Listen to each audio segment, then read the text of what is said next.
오늘이 울산 사건 기소 1년이 되는 날입니다. 기소 1년이 되는 동안 아직 제대로 된 공판기일을 한번 열리지 못했습니다. 그래서 불가피하게 오늘 이 자리를 빌어서 저의 입장을 좀 밝히고자 합니다. 울산 사건 기소 1년이 되었습니다. 영문도 모른 채 피고인이라는 누명을 쓰고 살았습니다. 단 한 차례의 검찰 조사도 받지 못했습니다. 단 한 차례의 공판 기일도 없었습니다. 희대미문의 재판을 받고 있습니다. 일부 언론은 울산 사건의 피고인이라는 표현을 맥락 없이 즐겨 활용했습니다. 무죄 추정의 원칙을 무시한 채 유죄로 단정진 듯한 보도가 난무했습니다. 몇몇 정치인들은 허위 공문서 수준의 공소장과 검찰 받아쓰기 언론보도를 기정사실화해보려 안간힘을 쓰기도 했습니다. 악의적인 언론 보도로 인해 저에 대한 이미지는 왜곡되었고 명예훼손의 피해는 심대했습니다. 그러나 더 큰 문제는 은폐되었던 진실이 여전히 드러나지 않고 있다는 점입니다. 2019년 11월 검찰은 느닷없는 청와대 하명수사 의혹을 제기하며 전방위적인 여론몰이를 시도했습니다. 너무나 터무니없는 의혹인지라 그러다 말겠지 생각했습니다.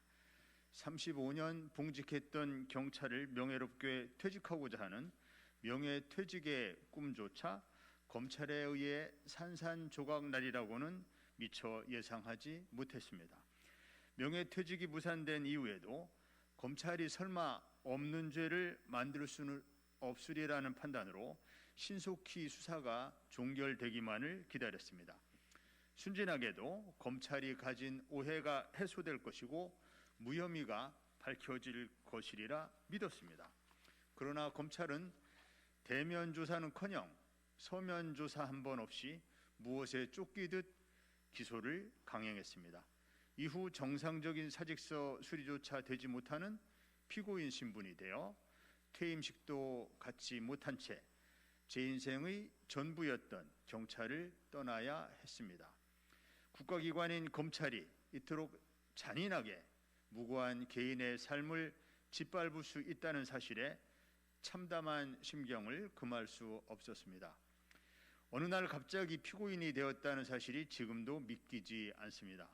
하지만 20년 넘는 세월 동안 검찰개혁을 숙명으로 알고 살아온 제가 감당해야 할 고난의 무게로 받아들이고 있습니다. 재판을 통해 무고함을 밝히고 검찰의 짜맞추기 수사와 무리한 기소에 감춰진 진실을 밝힐 수만 있다면 그간의 고통과 피해가 헛되지 않으리라고 스스로를 위로하며 그렇게 1년이 지났습니다. 하지만 신속한 재판을 기대했던 저의 바람과는 달리 공판기일은 아직 한 번도 열리지 못했습니다. 신속한 재판을 받을 헌법상의 권리를 침해받고 있습니다. 무리한 수사와 아니면 말고식의 무책임한 기소가 그 원인입니다. 준비 안 된 공소 제기가 이루어진 탓입니다. 1년이 지나도록 공개법정에서 진술할 기회를 한 번도 갖지 못한 탓에 아래와 같이 저의 입장을 밝힙니다. 첫째, 청와대 하명수사는 존재하지 않는 허위사실이고 공소사실은 날조입니다. 울산경찰은 고발, 제보 등에 따른 정상적인 토착 비리 수사를 진행했을 뿐 김기현 전 울산시장, 이하 김기현이라 칭합니다. 형제와 김기현 비서실장의 부패 비리 의혹 등에 대한 수사의 전 과정에서 울산경찰 어느 누구도 청와대 어느 누구와도 어떠한 직간접적인 연락 또는 의사소통이 존재한 사실이 전혀 없습니다. 울산경찰은 경찰청으로부터 하달된 첩보의 원천이 청와대였다는 사실에 대해 검찰발 뉴스를 접하기 전까지 전혀 들은 바 없었습니다. 검찰이 법원에 제출한 수사기록 어디에도 당시 울산경찰의 수사가 청와대 하명 수사인 줄 알고 수사를 진행했었다는 증거는 없었습니다. 이와 같이 청와대 하명 수사는 검찰이 특정 방향으로의 여론몰이를 위해 일방적으로 사건 프레임을 설정한 것일 뿐 사건의 실체와는 동떨어진 날조된 사실입니다. 송철호 시장과의 만남에서 사건 청탁이 있었다는 공소 사실은 아무런 증거도 없는 일방적 주장에 불과하며 검찰의 상상력에 기댄 희망사항일 뿐이고 허위의 사실입니다. 당시 수사팀 일부에 대한 인사이동은 지방청 중심 수사체제 구축에 따른 인적 쇄신의 필요성과 허위 보고에 대한 문책 차원에서 이루어진 정상적인 인사권 행사였을 뿐입니다. 검찰은 미리 결론을 내려놓고 그에 꽤 맞추기 위해 부적절한 여론조사 인용을 공소장에 기재했습니다. 검찰은 경찰의 수사가 선거에 영향을 미쳤다는 증거로 2018년 2월과 4월 여론조사 결과를 인용했지만 두 여론조사의 단순 비교는 부적절합니다. 2월의 여론조사는 김기현 대 다수의 난립하던 야권 후보의 다자간 대결을 상정한 반면 4월의 여론조사는 송철호 후보가 단수 공천된 이후의 여론조사입니다. 또 2월의 조사는 울산시 전체가 아니라 자유한국당 지지세가 상대적으로 센 울산시 울주군 한 군데 여론조사 결과일 뿐이고 그에 앞서 2017년 12월 여론조사에서 이미 송철호 후보가 김기현 후보를 앞서고 있다는 여론조사 결과가 있었습니다. 즉 경찰의 수사가 선거 결과에 영향을 미쳤다는 증거로 제시된 인용 여론조사 결과는 대단히 부적절한 인용이었습니다. 경찰의 통상적인 토착비리 수사에 대해 그 시기가 선거에 임박한 시점이라는 이유로 선거 개입 의도가 있었다는 검찰의 논리를 그대로 적용하면 검찰의 울산 사건 수사야말로 지난 4.15 총선 선거 개입용 수사가 아닐 수 없습니다. 두 번째, 검찰이 덮어버린 김기현 형제 부패 비리 의혹 사건에 대한 전면 재수사가 이루어져야 합니다. 경찰이 김기현 형제의 토착 비리에 대한 본격 수사에 착수하게 된 단서는 A 건설업자의 고발 및 제보였고 그 시점은 2017년 9월로 거슬러 올라갑니다.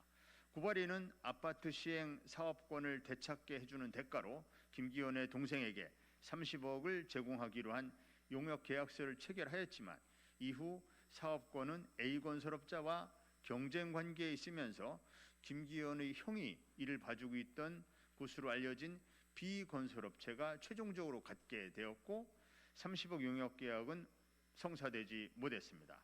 이후 난관이 예상되던 B건설업체의 건설 관련 인허가 업무는 일사천리로 진행되었고 그 즈음에 B건설업체로부터 제공되었을 것으로 의심되는 수억 원의 수상한 현금이 김기현 형제들의 자금 흐름으로 경찰 수사에 의해 포착되었습니다.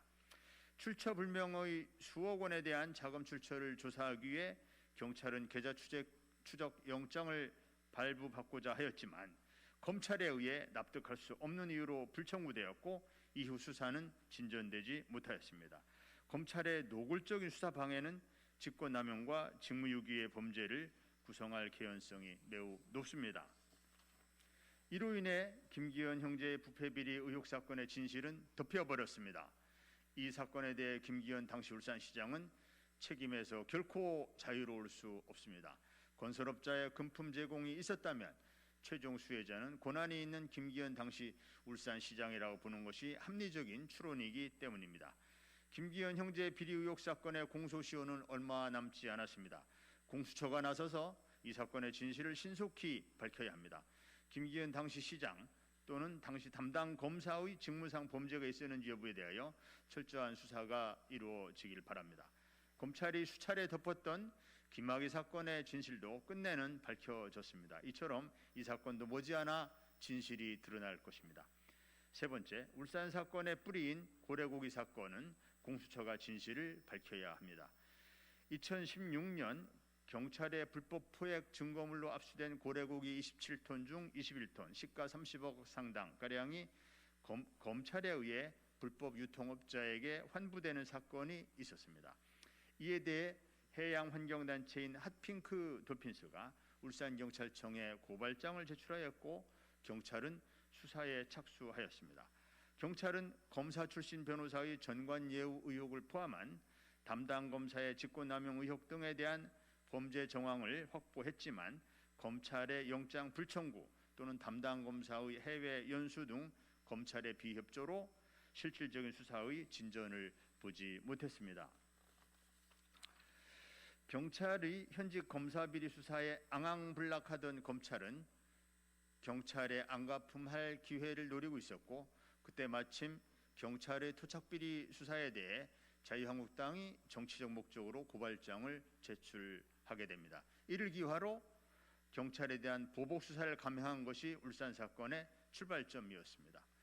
이와 같이 고래고기 사건, 김기현 형제의 토착비리 의혹 사건, 울산 사건의 진실은 서로 맞닿아 있습니다.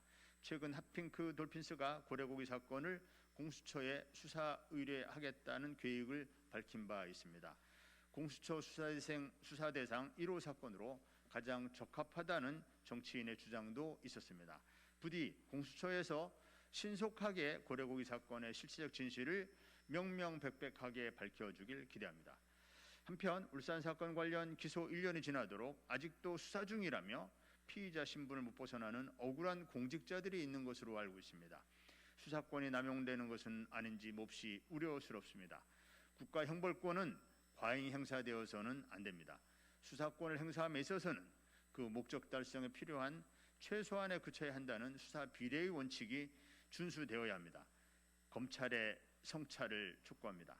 검찰은 수사권과 기소권을 함부로 남용하면서 있는 범죄는 덮고 없는 범죄는 만들었습니다. 이것이 울산 사건의 본질입니다. 현재 울산 사건의 재판이 진행 중에 있습니다. 공정한 재판, 신속한 재판을 받을 헌법상의 권리가 침해받지 않아야 합니다. 재판을 통해 숨겨진 진실이 모두 밝혀질 수 있도록 최선을 다할 것입니다. 언론에 당부드립니다. 공정한 재판이 이루어질 수 있도록 유죄의 예단을 형성하는 보도를 삼가주길 부탁드립니다. 재판 과정을 통해 진실은 드러날 것입니다. 재판을 통해 누명이 벗겨진다고 해서 그간의 모든 피해가 온전하게 보상되는 것은 아닙니다. 특히 헌법상 무죄 추정의 원칙에 반하는 악의적인 명예훼손 보도로 인한 피해는 회복되기 어렵습니다. 검찰의 주장을 일방적으로 보도하기보다는 검찰권 남용으로 피눈물을 흘리고 있을 피고인의 주장도 같은 비중으로 균형 보도해 주시길 바랍니다. 진실은 연착하는 열차처럼 늦더라도 반드시 오기 마련입니다. 검찰과 언론의 거짓과 선동에 가려진 고래고기 환부 사건, 김기현 형제 토착비리 의혹 사건, 그리고 울산 사건의 숨겨진 진실은 반드시 밝혀질 것입니다. 다시 한번 공수처의 신속하고 공명정대한 수사를 통해 진실이 밝혀지길 기대합니다. 대단히 감사합니다. 2021년 1월 29일 국회의원 황운하 감사합니다.